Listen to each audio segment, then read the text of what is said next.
Welcome back. Today on the Byte-Size Brief, we're going deep on Trump Media and Technology Group, or DJT. Now, this is a company that has absolutely dominated headlines, but when you look under the hood, you find a financial mystery that has Wall Street completely split. So today, we're going to break down this puzzle piece by piece. And the puzzle, it really kicks off right here with this frankly staggering number. The company trades at a price-to-sales ratio of over 780. To put that in perspective for you, a massive, mature tech company like Meta might trade around 5x. A really high-growth startup, you might see them in the 20s, maybe 30s. A valuation of over 780, well, that's not just in a different ballpark, it's playing a completely different sport. So, that leads us right to the central question we have to tackle today. How on earth does a company reporting just under $3.7 million in yearly revenue get a market cap in the billions? To even begin to answer that, we first need to really understand what the company is actually trying to do. So the vision for Trump Media goes way beyond just a single app. What they're aiming for is to build something they call an uncancellable ecosystem. Let's dig into what that actually means.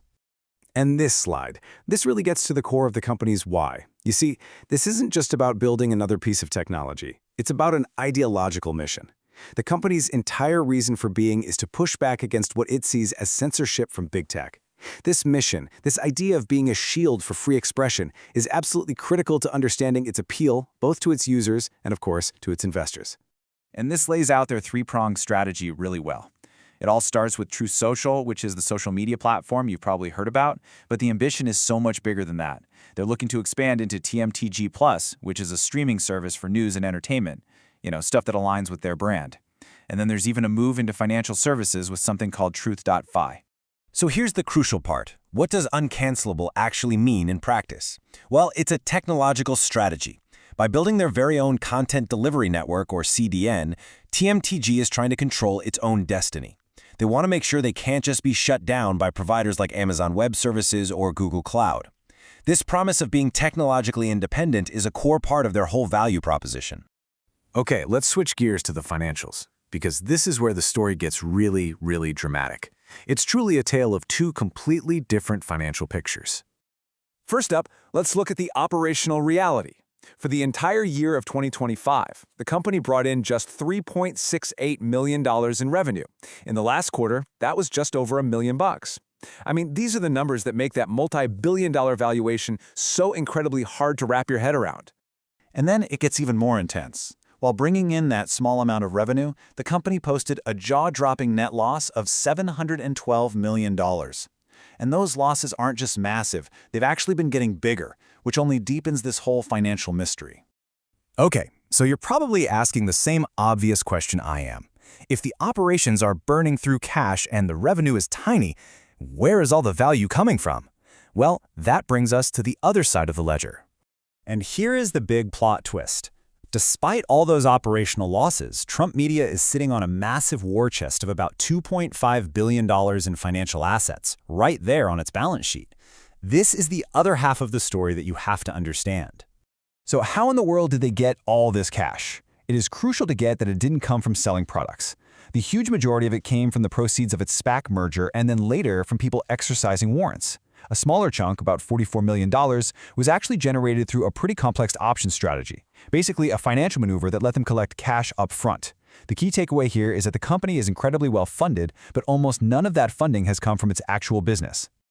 All right, so this bizarre financial situation has led to two completely opposing stories out there in the market. You've got the bull case, which argues for the sky-high valuation, and then you've got the bear case, which argues against it. Let's break them both down. So the bull case, it's really all about that $2.5 billion balance sheet. They see it as this huge war chest to make acquisitions and grow the company fast.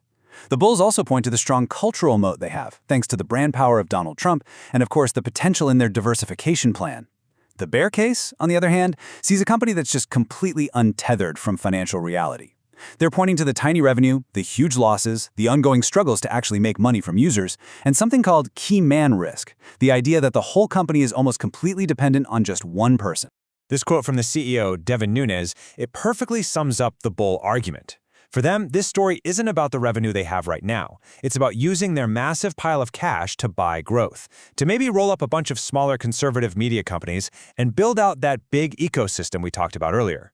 And this right here gets to the absolute heart of the bear case. They argue that investors aren't cheering for a business, they're showing support for a movement. DJT, in their view, isn't being valued like a normal company at all. It's what they call a sentiment-driven asset, where the stock price is less about future profits and more of a bet on a political movement and the brand that's attached to it. So which side is right, the bulls or the bears? Well, this puzzle isn't solved yet, but there are some very specific things we can all watch for that will give us some major clues going forward. Here's your roadmap. First, keep an eye out for any content deals for that TMTG Plus streaming service. Can they land some kind of must-see exclusive show that actually drives subscriptions? Second, the 2026 midterm elections are going to be a huge test. Will all that political energy translate into real user growth and, actual ad dollars? And finally, and this might be the most important one, watch for M&A. How they choose to spend that $2.5 billion is going to tell us everything we need to know about their real long-term strategy.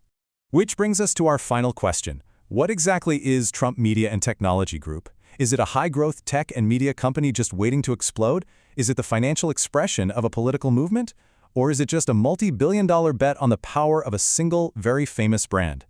The answer is probably a little bit of all three, and how that mix changes over time is what will determine if this puzzle is ever truly solved.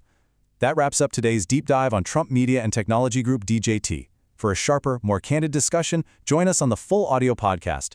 Drop your questions and takes in the comments. We read every one.